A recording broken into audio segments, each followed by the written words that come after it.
नमस्कार। आज बात करेंगे उत्तर प्रदेश की शिक्षा व्यवस्था में हो रहे कुछ बड़े बदलावों की। हमारे पास एक YouTube वीडियो से मिली जानकारी है और हम खंगालेंगे कि स्कूलों के मर्जर यानी विलय और एलटी ग्रेड शिक्षक भर्ती मामले में आखिर चल क्या रहा है। ये ऐसे मुद्दे हैं जिनका असर सीधे तौर पर स्कूलों, टीचरों और बच्चों पर पड़ने वाला है। तो आज की बातचीत में हम दो खास चीजों पर फोकस करेंगे। पहला, यूपी में स्कूलों को आपस में जोड़ने यानी विलय करने की जो प्रक्रिया चल रही है, वो अब अपर प्राइमरी लेवल तक कैसे पहुंच गई है और उसमें क्या नया है। और दूसरा, एलटी ग्रेड टीचर भर्ती जो फिलहाल हाईकोर्ट में अटकी हुई है, उसमें टेट यानी टीचर एलिजिबिलिटी टेस्ट को लेकर क्या पेंच फंसा है। मकसद ये है कि इन डेवलपमेंट्स को ठीक से समझें, इनके पीछे की वजहों को टटोलें और ये जानने की कोशिश करें कि आगे चलकर इनका नतीजा क्या हो सकता है। तो चलिए शुरू करते हैं इस पड़ताल को। सबसे पहले बात करते हैं स्कूलों के विलय या मर्जर की। यूपी में परिषदीय प्राइमरी स्कूलों को मर्ज करने की कोशिश तो पहले भी हुई थी और उस पर काफ़ी हो हल्ला भी मचा था। याद होगा, पेरेंट्स, टीचर्स, यहाँ तक कि पॉलिटिकल पार्टियां भी इसके विरोध में थी, मामले कोर्ट तक भी गए थे। लेकिन जानकारी यही है कि विरोध के बावजूद ये प्रक्रिया रुकी नहीं। बिल्कुल। और जो जानकारी हमारे पास है उसके मुताबिक अब ये सिलसिला प्राइमरी से आगे बढ़कर अपर प्राइमरी स्कूलों तक भी पहुंच गया है। इसके पीछे तर्क दिया जा रहा है राष्ट्रीय शिक्षा नीति 2020 का। इस नीति का एक लक्ष्य ये भी है कि छोटे स्कूल जहां बच्चे कम हैं या संसाधन बिखरे हुए हैं, उन्हें पास के बड़े और बेहतर स्कूलों के साथ मिला दिया जाए ताकि रिसोर्सेज का सही इस्तेमाल हो सके। एक सरकारी पत्र शायद 27 अगस्त 2025 का इसका जिक्र भी करता है, जिसमें स्कूलों के संसाधनों के समन्वित उपयोग की बात कही गई है। अच्छा, तो अब अपर प्राइमरी में क्या हो रहा है? सुनने में आया है कि 50 से कम बच्चों वाले स्कूलों की पेयरिंग यानी जोड़ी बनाई जा रही है।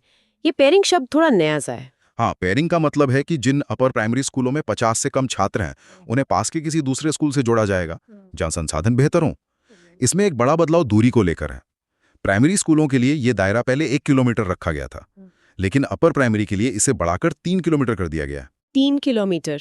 जी हाँ, मतलब 3 किलोमीटर के दायरे में आने वाले कम छात्र संख्या यानी 50 से कम वाले अपर प्राइमरी स्कूल को किसी नजदीकी बेहतर स्कूल से टैग किया जाएगा। ये 30 जुलाई के निर्देशों के आधार पर हो रहा है, ऐसा बताया गया है। 3 किलोमीटर, ये तो काफी बड़ा दायरा लगता है, खासकर ग्रामीण इलाकों में।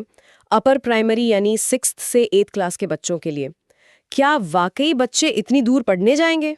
ये अपने आप में एक बड़ा सवाल खड़ा करता है। ये चिंता बिल्कुल जायज है और शायद जमीनी स्तर पर सबसे बड़ी चुनौती भी यही होगी। इसके अलावा हमें यह भी ध्यान रखना होगा कि करीब 3-4 साल पहले एक और तरह का विलय हुआ था, जब एक ही कैंपस में चलने वाले प्राइमरी और अपर प्राइमरी स्कूलों को मिला दिया गया था। उसका एक नतीजा ये हुआ था कि प्राइमरी स्कूल के हेडमास्टर का पद लगभग खत्म हो गया। अच्छा, कैसे? क्योंकि प्राइमरी हेडमास्टर और अपर प्राइमरी के असिस्टेंट टीचर का ग्रेड पे और रैंक एक ही होता है, तो विलय के बाद primary headmaster upper primary school में असिस्टेंट टीचर बन गए थे। ओहो, तो उस पिछले विलय से प्राइमरी हेडमास्टर का पद प्रभावित हुआ। अब ये जो नई 3 किलोमीटर वाली पेयरिंग हो रही है अपर प्राइमरी में, इसका क्या असर हो सकता है? जानकारी के स्रोत कुछ चिंताएं जाहिर करें। एक तो यही दूरी वाली बात हो गई, और क्या मुद्दे हैं? दूसरी चिंता शिक्षकों की स्थिति को लेकर है।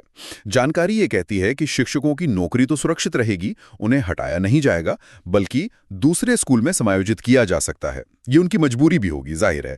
लेकिन अगर दूरी की वजह से या किसी और कारण से बच्चे नए पेयर किए गए स्कूल में नहीं जाते हैं और कुल मिलाकर बच्चों की संख्या घट जाती है, जैसा कि प्राइमरी स्कूलों के विलय के बाद कुछ जगहों पर देखा गया था, तो ऐसे में शिक्षक सरप्लस यानी अतिरिक्त माने जा सकते हैं। सरप्लस यानी जरूरत से ज्यादा। और यहीं से एक और डर जुड़ा है ना? जो जानकारी मिली है उसमें ये आशंका जताई गई है कि अगर शिक्षक सरप्लस हो जाते हैं तो इसका सीधा असर आने वाले सालों में नई भर्तियों पर पड़ सकता है। हाँ, बिल्कुल। तर्क ये दिया जा रहा है कि जब विभाग के पास पहले से ही अतिरिक्त शिक्षक मौजूद होंगे तो नई वैकेंसी निकालने की जरूरत क्यों महसूस होगी?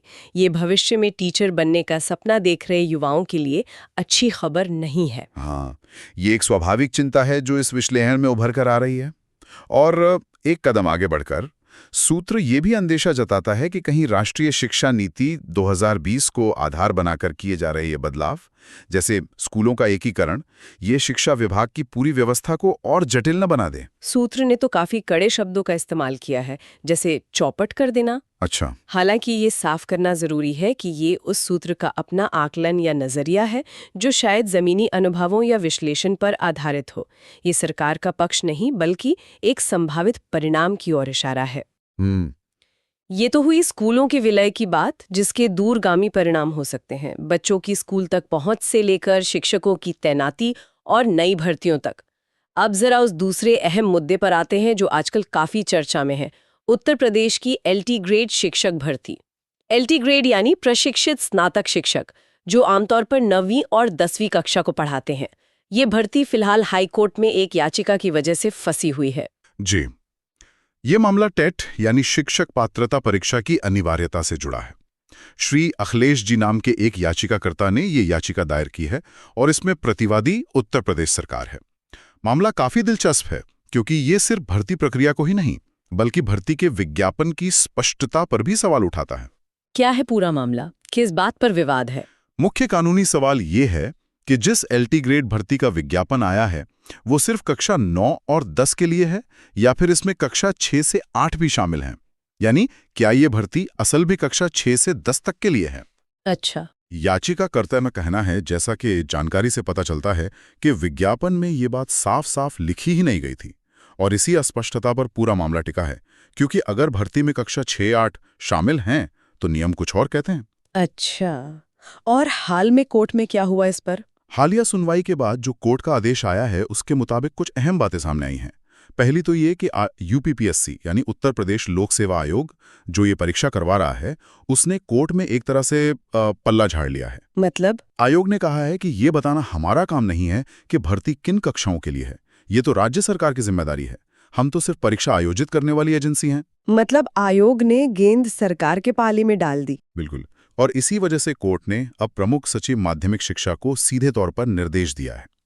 कोर्ट ने कहा है कि आप 2 हफ्ते के अंदर एक जवाबी हलफनामा यानी काउंटर एफिडेविट दाखिल करके ये साफ करें कि ये भर्ती आखिर किन कक्षाओं के लिए है, सिर्फ 9-10 या फिर 6-10। मामले की अगली सुनवाई भी 11 सितंबर 2025 को तय की गई है। ये बात भी सामने आई है कि 2018 में भी ऐसी ही एक याचिका आई थी जिसे कोर्ट ने खारिज कर दिया था। तब सरकार ने कहा था कि भर्ती सिर्फ 9-10 के लिए है। तो इस बार क्या अलग है? कोर्ट ने इस बार सीधे खारिज क्यों नहीं किया? यही इस मामले का सबसे रोचक पहलू है। इस बार कोर्ट ने सरकार के पुराने स्टैंड पर भरोसा करने के बजाय उनसे नए सिरे से और स्पष्ट जवाब मांगा है। शायद कोर्ट भी इस अस्पष्टता को लेकर गंभीर है और यहीं पर राज्य सरकार के लिए एक बड़ी दुविधा खड़ी हो गई है, जैसा कि विश्लेषण बताता है। सरकार जो भी जवाब देगी उसके अपने नतीजे होंगे। कैसे दुविधा? क्या हो सकता है अगर सरकार कहती है कि भर्ती सिर्फ 9-10 के लिए है? देखिए, अगर सरकार हलफनामे में कहती है कि हाँ, ये भर्ती सिर्फ कक्षा 9 और 10 के लिए है, तो तुरंत एक बड़ा सवाल खड़ा हो जाएगा।